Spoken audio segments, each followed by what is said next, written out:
Сәлем достар, бүгін біз сіздермен бірге үй жағдайында өте нәзік, жұмсақ болып шығатын батон нанын дайындайтын боламыз. Ол үшін ұнымызды бірінші елейміз, оның үстіне тұз, қантты дәміне қарай қосып, және де ашытқы яғни дрожжды салып, біркелкетіп араластырамыз.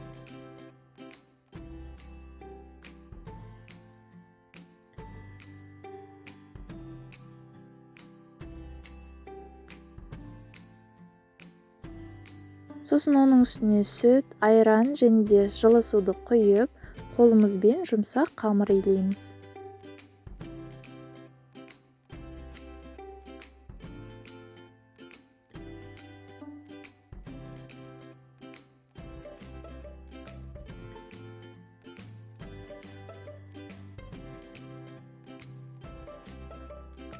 Қамырымызды жақсылап біркелкі әдемі болып шыққанша илеуіміз қажет. Қамырымызды иледік, ол осындай жұмсақ болу қажет. Одан кейін бетін жауып, бірнеше сағатқа жақсылап ашытамыз.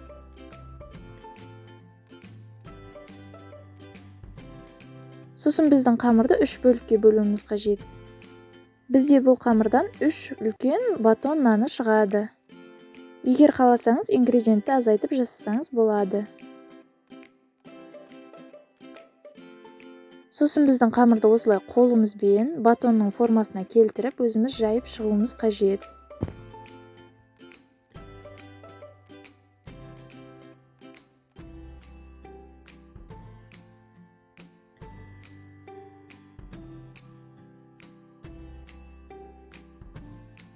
Сосын оны осылай формаға қоямыз да, үстін жауып 15 минут тындырып қоямыз.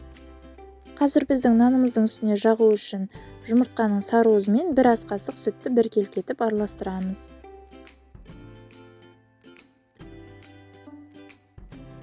Сосын 15 минуттан кейін біздің нанымызды осылай пышақпен тереңдеу етіп кесіп шығамыз.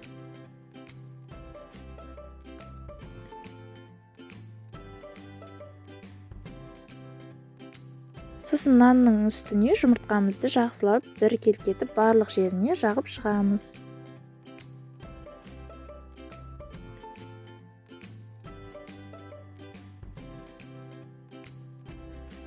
Одан соң әсемдеу үшін мак пен күнжітті сеуіп шығамыз. Бұл міндетті емес, өз қалауыңызға байланысты болады. Сосын қызған пеште 250 градуста 25-30 минут пісіріп аламыз. Және де әркімнің пеші әртүрлі болғандықтан, наныңыз күйіп кетпеуін қадағалаңыз. Біздің батон нанымыз дайын болды, ас болсын.